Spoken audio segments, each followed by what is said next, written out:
Bem-vindos ao mundo do dinheiro.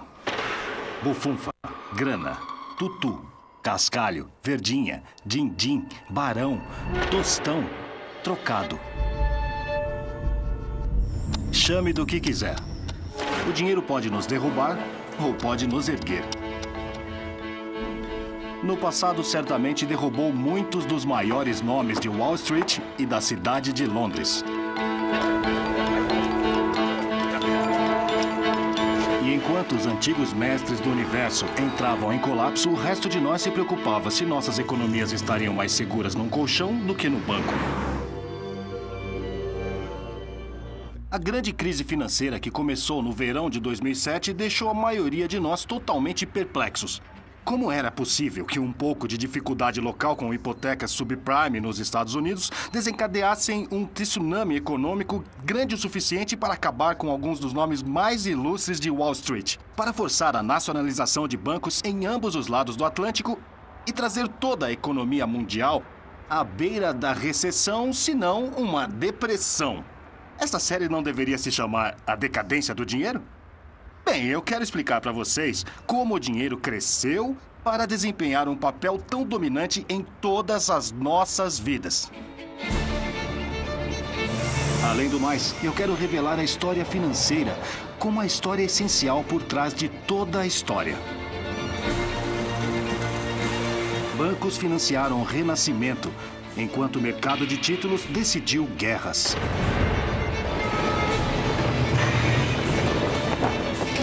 Mercados de ações construíram impérios.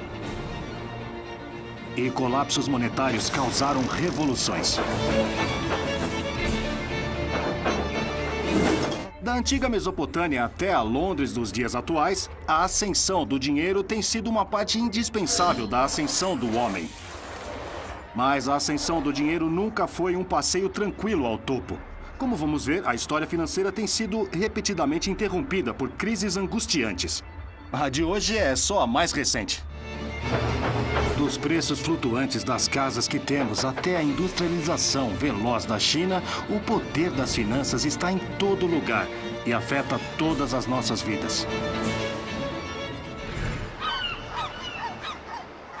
Mas você sabe o segredo? Você sabe o que gera um pânico bancário ou uma crise monetária ou uma quebra do banco de ações? Você sabe a diferença entre o empréstimo subprime e o empréstimo prime? Acho que esses detalhes técnicos financeiros só fazem sentido quando você sabe de onde eles vieram. E é por isso que a história financeira é mais do que só de interesse acadêmico. Não saber essas coisas pode danificar seriamente sua riqueza.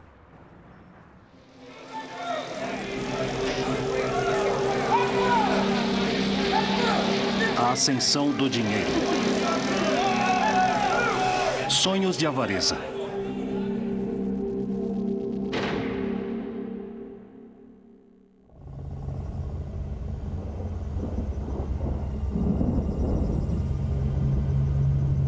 Com crise ou não, a quantidade de dinheiro que circula pelas finanças do planeta ainda surpreende a mente. De acordo com o US Stock of Money, é agora 8,7 trilhões de dólares, um aumento de 12% desde o ano passado. E algumas pessoas ainda estão embolsando uma grande parte desse dinheiro. No ano passado, apesar do início da maior crise financeira desde a Grande Depressão, seu fundo de cobertura pagou a George Soros a soma de 2,4 bilhões de dólares. Isso é cerca de 41 mil vezes mais do que uma família americana média ganha. Como dizem em Wall Street, muito bom.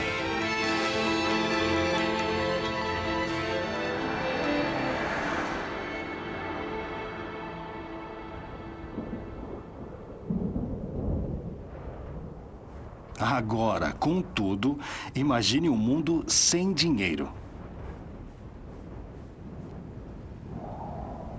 500 anos atrás, a sociedade mais poderosa da América do Sul, o Império Inca, não tinha um conceito real de dinheiro. Os incas apreciavam as qualidades estéticas de metais raros. O ouro era o suor do sol. A prata, lágrimas da lua. Trabalho era a unidade de valor do Império Inca. Assim como supostamente deveria ser em uma sociedade comunista. Mas em 1532, os incas encontraram um homem cuja fome por dinheiro o levou a cruzar o oceano. Francisco Pizarro e seus colegas conquistadores tinham vindo da Espanha para o que eles chamavam de Alto Peru, inspirados pela lenda do Eldorado, o reino do rei coberto de ouro. Depois de derrotar o exército inca na Batalha de Cajamarca, sua missão começou de verdade. Em Potosí, no que hoje é a Bolívia, os espanhóis ficaram ricos. Eles descobriram o Cerro Rico, literalmente Morro Rico. Encontrado a cerca de 4.800 metros acima do nível do mar, era uma montanha de dinheiro. Nos 250 anos de domínio espanhol, mais de 56 milhões de quilos de prata foram extraídos de minas como esta, a 4.200 metros de altura nos Andes. O que os incas não entendiam era por que os europeus tinham tal sede insaciável de ouro e prata. Eles não podiam entender que para Pizarro e os conquistadores, prata era mais do que apenas um metal brilhante. Poderia ser transformado em dinheiro. Uma reserva de valor. Unidade de cálculo. Poder portátil.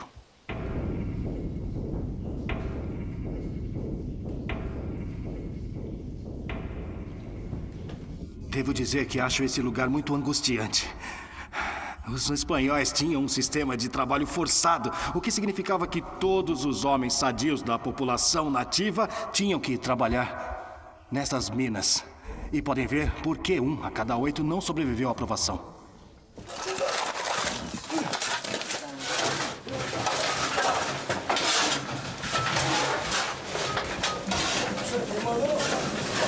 Hoje, 500 anos depois, as condições para os mineiros em Cerro Rico não melhoraram muito.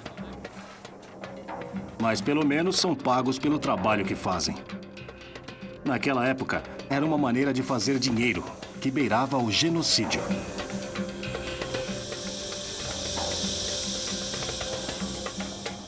O minério de prata era moído, refinado com mercúrio e enviado para a Europa em barras e moedas. O Império, portanto, tornou a coroa espanhola rica, além dos sonhos da avareza.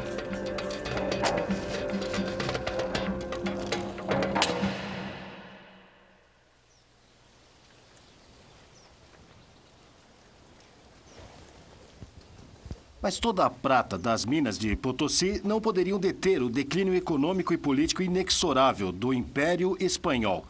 Por que isso, quando Pizarro parecia ter encontrado tanta riqueza? A resposta é que os espanhóis pegaram tanta prata para financiar suas guerras de conquista que o metal em si sofreu um declínio extraordinário em valor. Mas moedas de prata não fizeram a Espanha mais rica.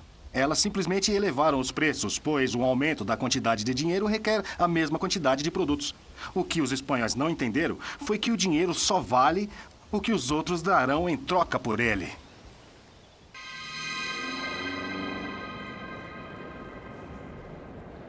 Museu Britânico, Londres. Quer o dinheiro tome a forma de moedas de prata, conchas, barras de ouro ou notas do banco, isso é verdadeiro desde a antiguidade até os dias de hoje. Mesmo pedaços de argila podem funcionar melhor do que moedas de prata, se as pessoas confiarem o bastante nelas. Na antiga Mesopotâmia, quase 4.000 anos atrás, as pessoas usavam placas de argila como esta para se comprometerem a certas transações financeiras. Por exemplo, esta aqui, encontrada a sudoeste de Bagdá.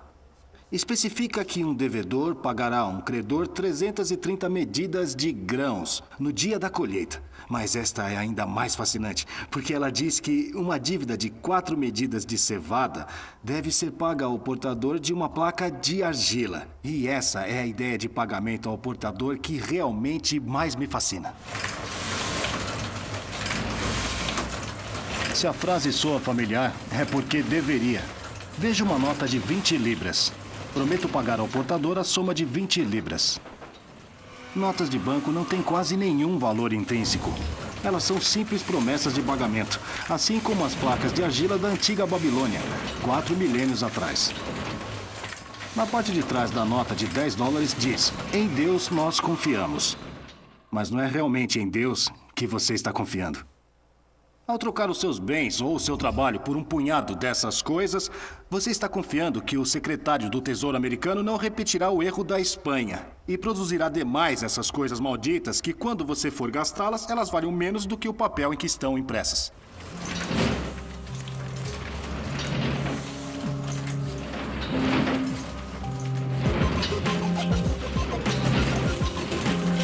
Hoje estamos muito felizes com o dinheiro de papel. Ainda mais surpreendente, estamos felizes com o dinheiro que nem sequer vemos.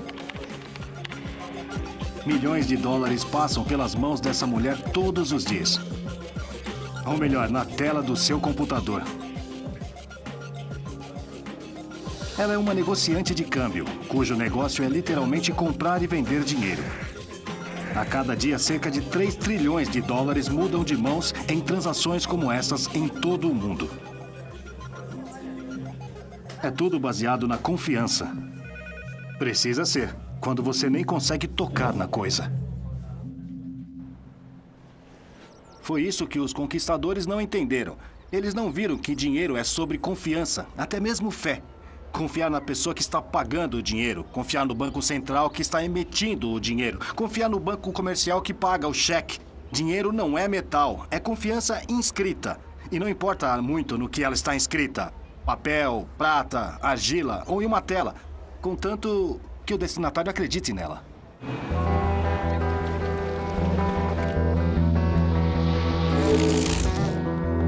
Houve uma enorme possibilidade criada pelo aparecimento do dinheiro como um sistema de confiança mútua.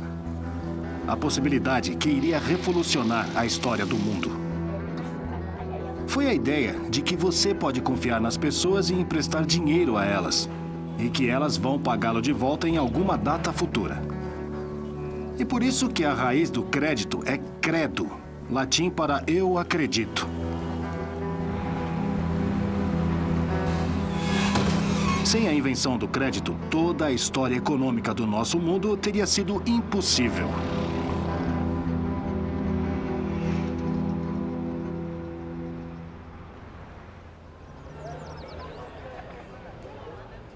Impossível porque já estamos habituados. Costumamos subestimar a medida em que nossa civilização inteira é baseada na captação e empréstimo de dinheiro. Não faz literalmente o mundo girar, mas faz com que grandes quantidades de pessoas, bens e serviços deem a volta ao mundo, da Babilônia até a Bolívia. O enigma é que os primeiros agiotas eram poucos gratificados por seus serviços. Pelo contrário, eram bastante conhecidos como excluídos. Por que isso?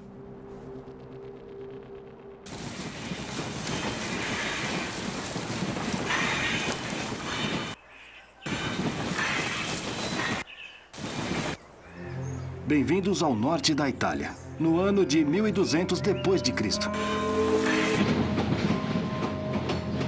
Uma terra dividida em várias cidades-estado.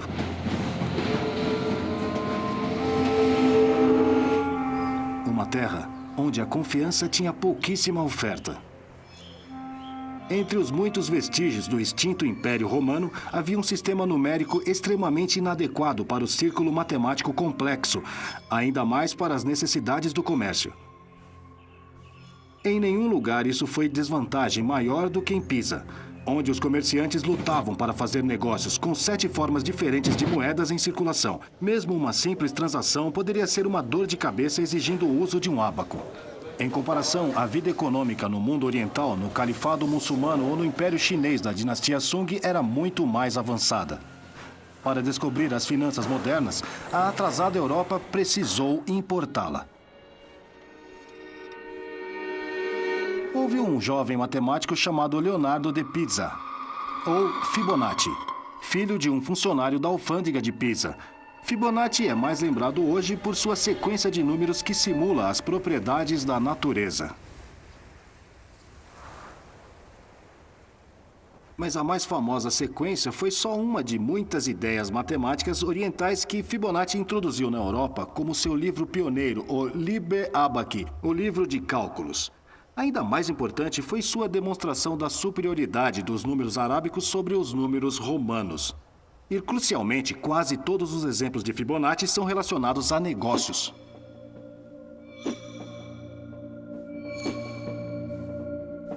Desde os tempos romanos, os europeus lutavam para fazer cálculos simples como estes números.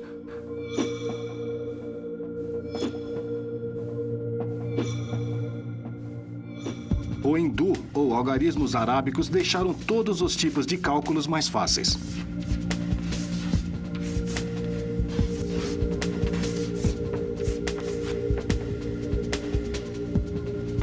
Em particular, Fibonacci mostrou como os novos métodos de cálculo poderiam ser aplicados à contabilidade comercial para conversões de moeda e, crucialmente, para o cálculo de juros. Tente imaginar como calcular percentagens em algarismos romanos. O Liber Abaci de Fibonacci tornou isso uma brincadeira. Esta seria a aplicação de matemática para ganhar dinheiro.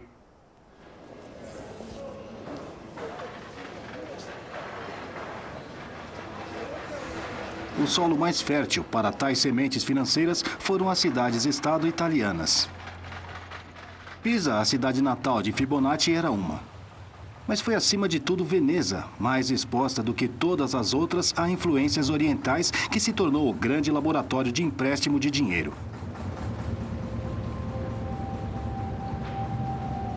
E o lar do mais famoso agiota da literatura, Shylock. O livro de William Shakespeare, O Mercador de Veneza. Podeis servir-me por obséquio? Quero vossa resposta. Crucialmente, Shylock se dispõe a emprestar o dinheiro se o amigo de Bassanio, o comerciante Antônio, der uma garantia. 3.000 ducados por 3 meses e Antônio como fiador. Que respondeis a isso? Antônio é um bom homem. Por bom, Shylock não quer dizer virtuoso, significa bom para o dinheiro que ele está prestes a dar a Bassanio. Em outras palavras, credibilidade. Já ouviste qualquer imputação em contrário? Não. Quando digo que ele é um bom homem, quero fazer-vos compreender que, como fiador, é suficiente. 3.000 ducados. Creio que posso aceitar sua fiança. Em qualquer empréstimo, as coisas podem dar errado, navios podem afundar. E é precisamente por isso que qualquer pessoa que empresta dinheiro a um comerciante, mesmo que seja para uma viagem, precisa ser compensado. Costumamos chamar a compensação de juros. O valor pago para o credor, além do montante emprestado ou principal. Transações comerciais no exterior, do tipo que Veneza dependia, não podiam operar sem tais transações. E continuam sendo a base do comércio internacional até hoje.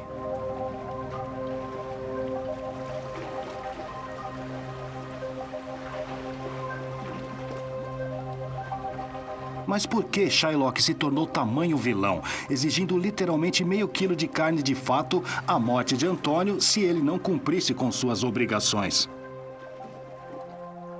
Por que o agiota de Shakespeare era tão cruel? O financista sanguessuga original, que aparece sempre na literatura ocidental?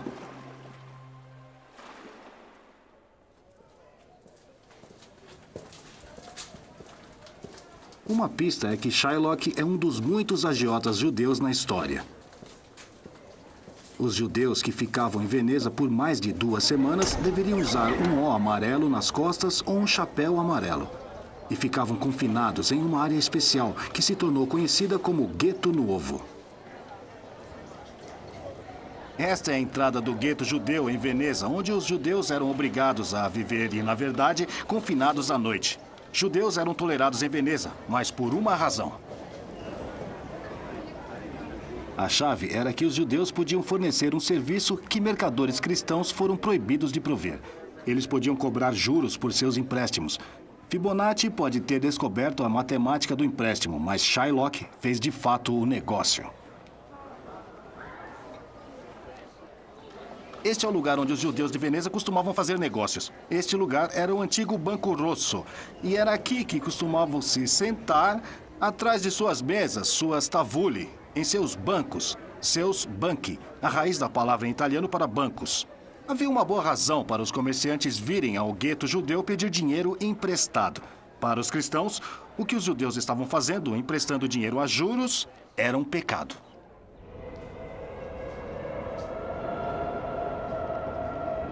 As leis da igreja medieval contra a usura, a cobrança de juros sobre empréstimos, eram um grande obstáculo para o desenvolvimento das finanças na Europa. Afinal, que comerciante cristão temente a Deus arriscaria os tormentos do inferno? Esta visão surpreendente da condenação eterna foi pintada por Giorgio Vasari e Federico Zuccari, o interior da grande cúpula da Catedral de Florença, o Duomo. E abaixo, um outro afresco de Domenico de Michelino, do maior poeta de Florença, Dante Alighieri, segurando sua obra-prima, a Divina Comédia. De acordo com Dante, havia uma parte especial do sétimo círculo do inferno que era exclusivamente reservada para agiotas.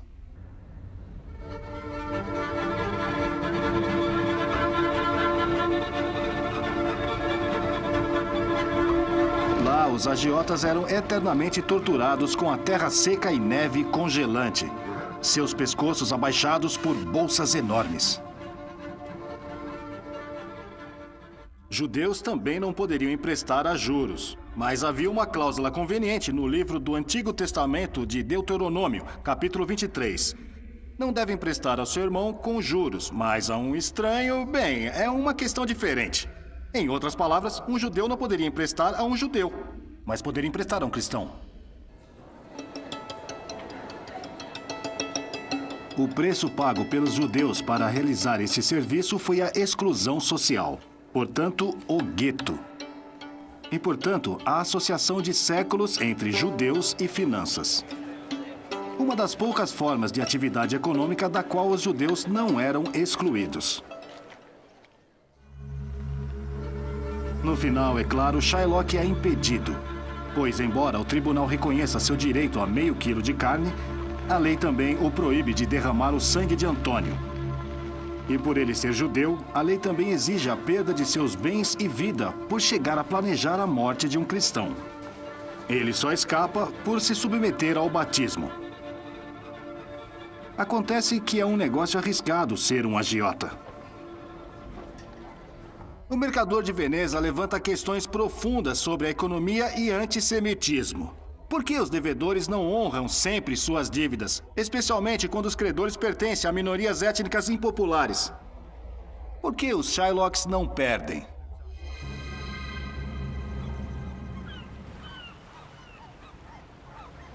Para se ter uma ideia melhor de como o empréstimo de dinheiro primitivo funcionava, você não precisa viajar de volta no tempo. Há muitos Shylocks do mundo moderno muito próximos de casa. E eles não precisam ser judeus para sofrer um destino semelhante ao de Shylock.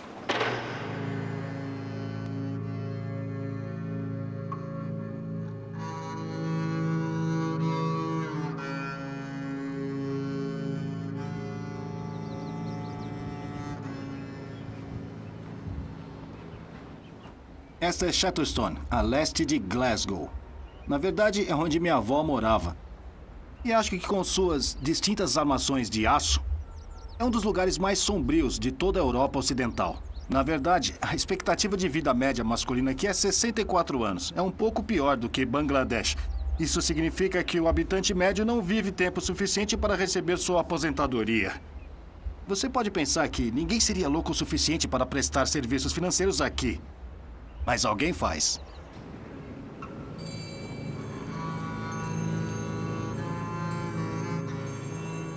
Esta pessoa é o agiota. Você dá seu cartão de aposentadoria como garantia e ele dá um empréstimo. No dia em que seu benefício chega, ele devolve o cartão a você e vai até os correios para pegar seu dinheiro. E paga os juros a ele. É uma versão moderna do modelo de negócio de Shylock. Usura está viva e bem viva na Escócia. Estas são algumas páginas do livro Empréstimo de um Agiota de Glasgow. E é interessante ver como o modelo de negócio funciona. Talvez você empreste 10 libras para alguém e você espera receber de volta 12 libras e 50 no final da semana. São 25% por semana, mas se você calcular a taxa anual, terá uma taxa de 11 milhões por cento.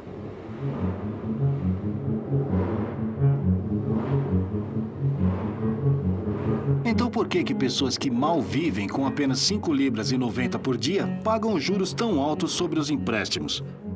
Estes certamente são empréstimos que você não deixaria de pagar. Aqui em Glasgow, deixar de pagar seu empréstimo é altamente desaconselhável. Você não vai literalmente perder meio quilo de carne. Mas lesões corporais graves não são uma consequência desconhecida por decepcionar um agiota. Simplesmente, agiotas individuais devem ser vorazes e impiedosos, porque os custos para eles, mesmo de um só inadimplente, são muito altos. E isso explica por que, da Itália renascentista à Escócia moderna, o agiota é tantas vezes uma figura odiada. Ele está prestando um serviço, mas a um preço socialmente inaceitável. Então, como os credores aprenderam a superar este problema fundamental? Se fossem muito generosos, não ganhariam dinheiro. Mas se fossem muito duros, os mutuários acabariam não pagando. A resposta foi crescerem e ficarem mais poderosos. Era hora de inventar os bancos.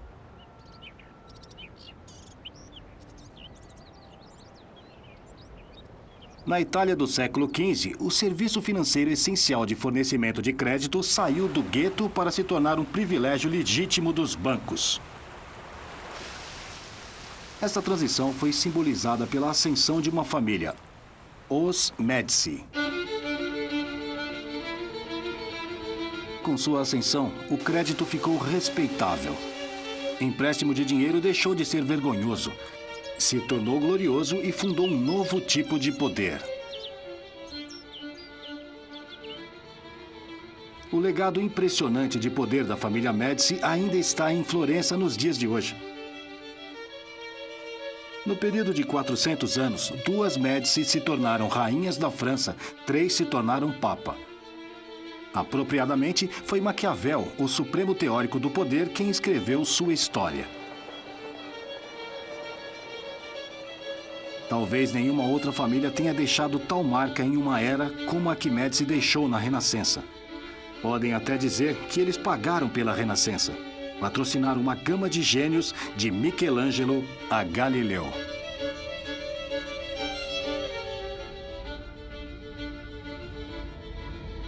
E está na Galeria Uffizi. É uma coleção privada de arte dos Médici, uma das mais espetaculares já reunidas.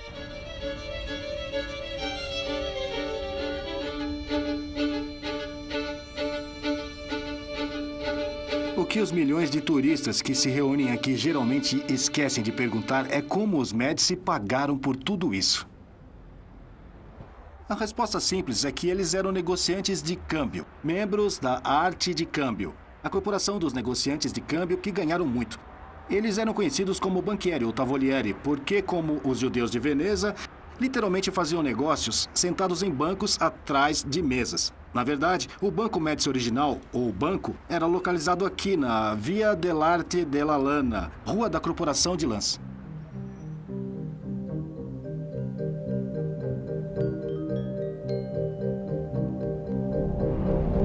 Antes de 1390, os Médici foram a resposta de Florença para os sopranos. Um pequeno clã conhecido mais pela violência do que pelas finanças. No período de 17 anos, nada menos que 5 Médicis foram condenados à morte pelos tribunais por crimes de capital. Então surgiu Giovanna di Bicci de Médici. Seu objetivo era tornar os Médici totalmente legítimos. Parte do segredo do seu sucesso foi um pouco de contabilidade criativa e engenhosa que livrou os Médici das leis anti-usura.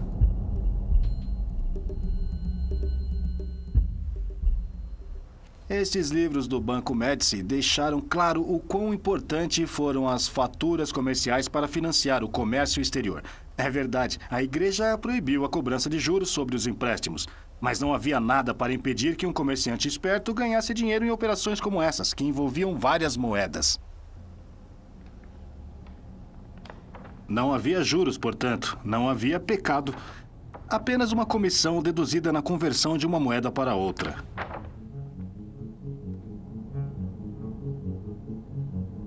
Se o dinheiro fosse adiantado para um comerciante por qualquer período de tempo, a comissão seria igualmente maior.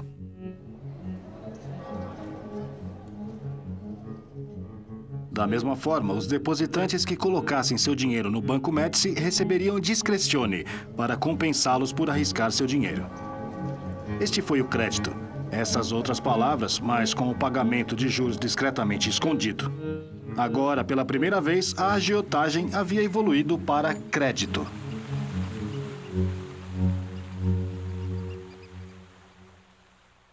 A verdadeira história do sucesso do Banco Médici pode ser encontrada aqui, no Libro Secreto, o livro secreto de Giovanni de Bitti de Médici. A chave não era tanto o tamanho, mas a diversificação.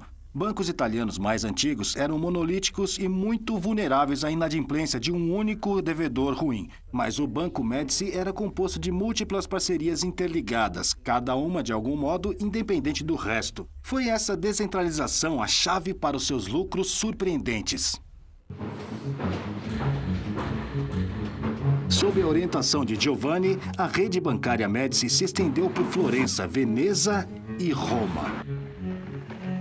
A escala e a diversidade das operações de Médici eram a chave para a redução dos riscos do empréstimo. E, portanto, também os custos para os mutuários. Essa é a diferença essencial entre agiotas e bancos, entre Shylock e os Médici. E aqui está a prova de que funcionou. Páginas após páginas dos ativos de Giovanni declarados para efeitos fiscais. E culminando num total geral de 91.089 florins. Naquela época, era muito dinheiro.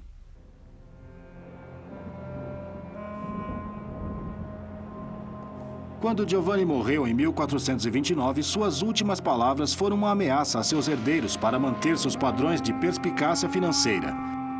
Seu funeral foi assistido por 26 homens com o sobrenome Médici.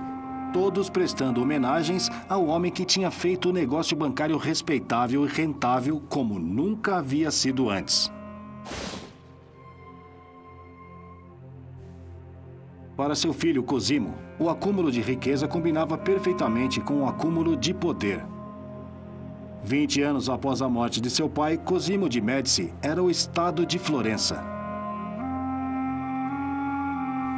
Como o próprio Papa disse, questões políticas são resolvidas em sua casa.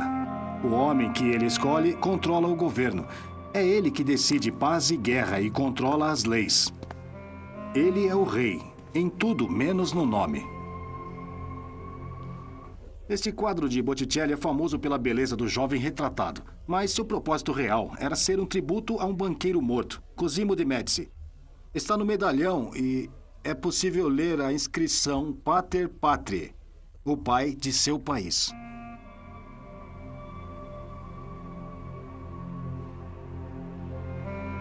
Em 150 anos, os Médici haviam se transformado, de agiotas de rua, na força financeira mais poderosa da Europa.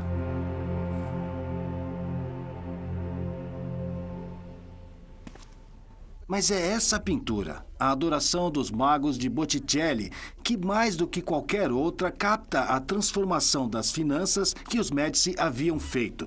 Olhando atentamente, os três homens sábios são Cosimo de Médici, lavando os pés de Cristo, e seus filhos Piero e Giovanni. O jovem à esquerda é Lorenzo.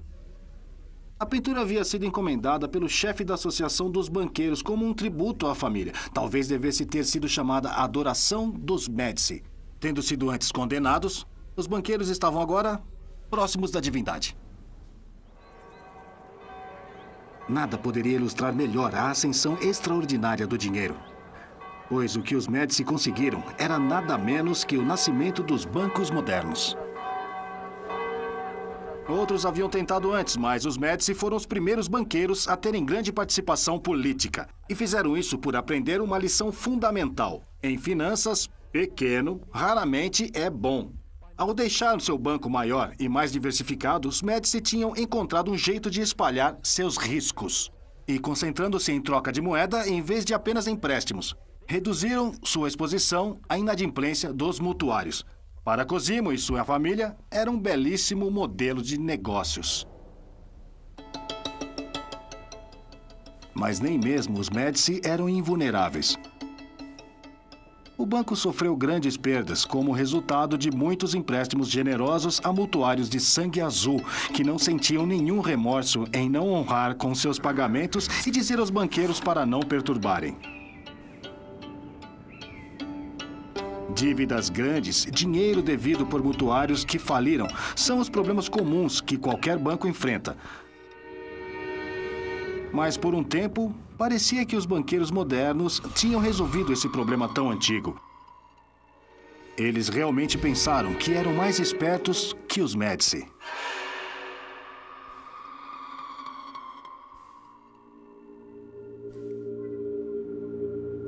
Memphis, Tennessee, é bem distante de Florença. E a economia mundial percorreu um longo caminho desde o Renascimento. Um papel crucial nessa transformação foi interpretado pela propagação do banco moderno de sua origem na Itália, até um país onde o dinheiro tem cada vez mais tomado a forma de crédito fácil. Os Estados Unidos foram construídos com dinheiro emprestado. Mas enquanto os Médici tendiam a emprestar apenas para os bens de vida, pelo menos até recentemente os bancos americanos pareciam dispostos a emprestar dinheiro para qualquer pessoa. Memphis é famosa pelos sapatos de camurça azul, costelinhas grelhadas e falências. Você percebeu que as pessoas daqui são um pouco, como dizer, um pouco subprime? Você só precisa olhar para os shoppings dos muito pobres e os onipresentes restaurantes populares. E aos conselheiros fiscais que sabem dizer como você pode receber seus auxílios do governo, dinheiro e impostos. Uma loja que empresta dinheiro com seu carro como garantia. Adiantamento de salário, refinanciamento de veículos. E um lugar onde eles adiantarão seu pagamento da próxima semana. Adiantamento de salário. Sem falar da loja de penhores do tamanho de uma loja de departamentos. E finalmente, quando você não tiver mais bens para penhorar ou vender, há apenas uma opção, que é vir até a ZLB Plasma, onde você pode vender o seu próprio sangue por $25 por bolsa. Isso sim é ser enxugado. É incrível como todo um setor econômico baseado em pessoas que estão quebradas.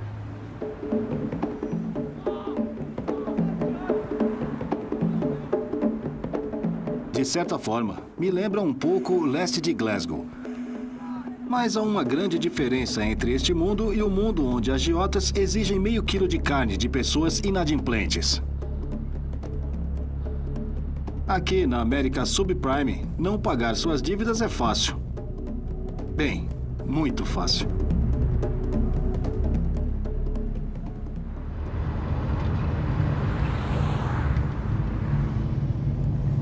Este é Richie. Está no negócio de recuperação, pegando os carros na frente de seus donos quando não pagam por eles. Ele pegou a espingarda e fez... E vi... o cão da espingarda quase disparando e... ele a inclinou na minha direção e me acertou aqui. Quase me derrubou e disse, ou você deixa o caminhão, ou derrubo você. Eu disse, sim, senhor, e deixei o caminhão. Você faz parecer tão atraente isso que talvez eu mude de emprego. Uma coisa eu digo, é interessante. Na capital da falência na América, recuperar carros é um trabalho rotineiro. 15 mil, 15 mil, quem dá mais, quem dá mais? Vamos lá, quem dá mais, 15 mil, é isso aí, 15 mil, quem dá mais? Vamos lá, 16 mil? Não, quem dá mais? 15 mil, é isso aí, 15 mil. 15 mil, quem dá mais, 16 mil dólares, troca normal, está inteiro, sem problemas, é completo, tem rodas couro e é conversível. A cada semana, a United Auto Recovery vende 500 carros recuperados. Os carros são leiloados para o comércio. terminando nas mesmas concessionárias para serem vendidos para as mesmas pessoas e quando elas não puderem mais honrar com seus pagamentos mensais, são recuperados e reciclados novamente. Os homens de Mênfis que fazem recuperação de bens só fazem o que os cobradores de dívidas fazem em todo mundo. A diferença, além da escala incompreensível da coisa, é a relativa facilidade com que as dívidas são quitadas e a garantia é vendida. Para os devedores, não há praticamente nenhum estigma social e ninguém parece estar sendo prejudicado.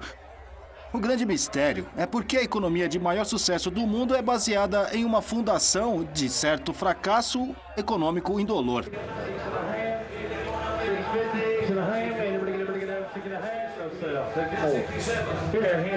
Aqui no Tennessee, quando a casa já estiver vazia e o recuperador já tiver tomado seu carro, você acaba nas mãos de um dos advogados de falência de Mênfis, junto com cerca de 13 mil pessoas que entraram com pedido de falência aqui no ano passado. É claro que isso é uma das coisas que obriga você a ter que fazer pagamentos tão altos. Toda semana, falidos se reúnem aqui com seus advogados para fecharem acordos com seus credores. Há até uma fila mais rápida.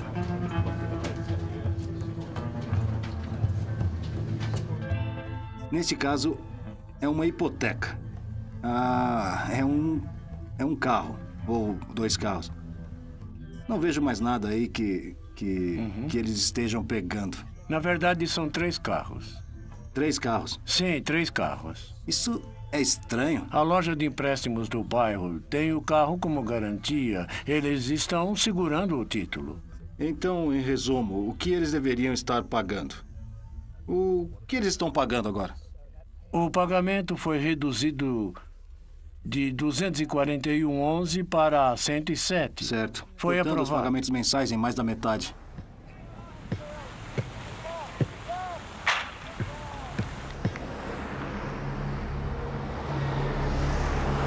De 1996 a 2006, havia entre 1 e 2 milhões de casos de falência por ano nos Estados Unidos, quase todos envolvendo indivíduos que preferiram declarar falência em vez de cumprir com suas obrigações.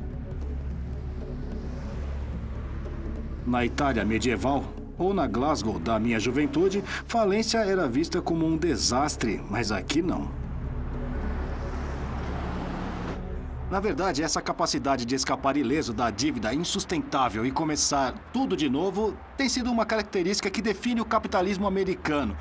Não havia prisões de devedores aqui no início do século XIX, num tempo em que os devedores ingleses poderiam definhar na prisão por anos. Desde 1898, cada americano tem o direito de declarar capítulo 7, liquidação, ou capítulo 13, reorganização pessoal voluntária. Para ricos e pobres, a falência se tornou um direito inalienável como vida, liberdade e a busca pela felicidade. A teoria é que a lei americana existe para incentivar o empreendedorismo, para facilitar a criação de novas empresas. Isso significa dar às pessoas uma chance quando as coisas não dão certo na primeira vez, ou mesmo na segunda vez. As pessoas que arriscam não são eliminadas à medida que aprendem por tentativa e erro como fazer o primeiro milhão. Porque o falido de hoje pode ser o bilionário de amanhã é uma teoria que parece funcionar. Muitos dos maiores americanos de sucesso falharam em suas tentativas iniciais, incluindo o autor Mark Twain, o comediante Buster Keaton e ninguém menos do que o grande industrial Henry Ford. Todos esses homens finalmente prosperaram simplesmente porque tiveram a chance de tentar, falhar e recomeçar de novo. De sua parte, os bancos simplesmente supõem que uma parte dos empréstimos que concedem não serão pagos. Afinal, a maioria das pessoas que vai à falência deve relativamente somas pequenas. O capítulo 13 não quita suas dívidas, ele só as reprograma.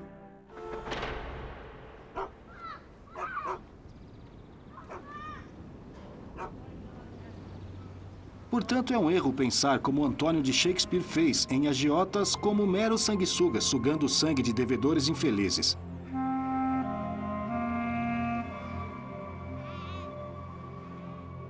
Crédito e débito são os blocos de construção do desenvolvimento econômico, mas precisamos dos bancos para levar essa relação, além da relação entre o agiota e sua vítima infeliz.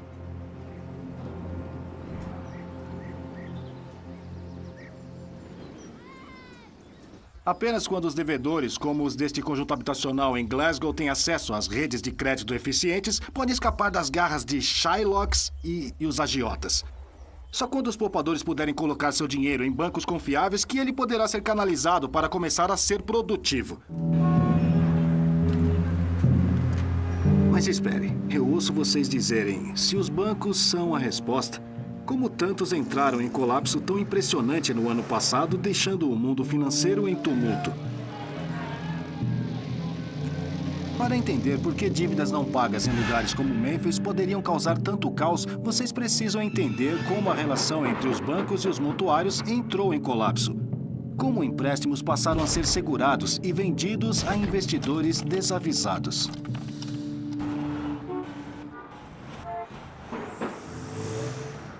Era uma vez quando ser um banqueiro era realmente muito chato. Você vivia pela regra 363, o que significa você pagava 3 sobre depósito, recolhia 6 sobre o empréstimo e estava no campo de golfe às 3 horas. Mas em nossa época, ser banqueiro se tornou interessante demais. Uma série de inovações financeiras tornou possível que os empréstimos pequenos para pessoas pobres, como em Memphis, se transformassem em coisas estranhas e maravilhosas, com nomes como obrigações colaterais de dívida garantida.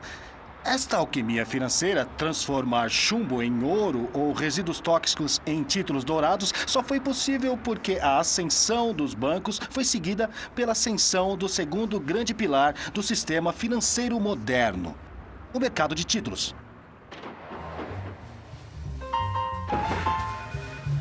E para explicar como isso aconteceu, falaremos com o próprio senhor Título.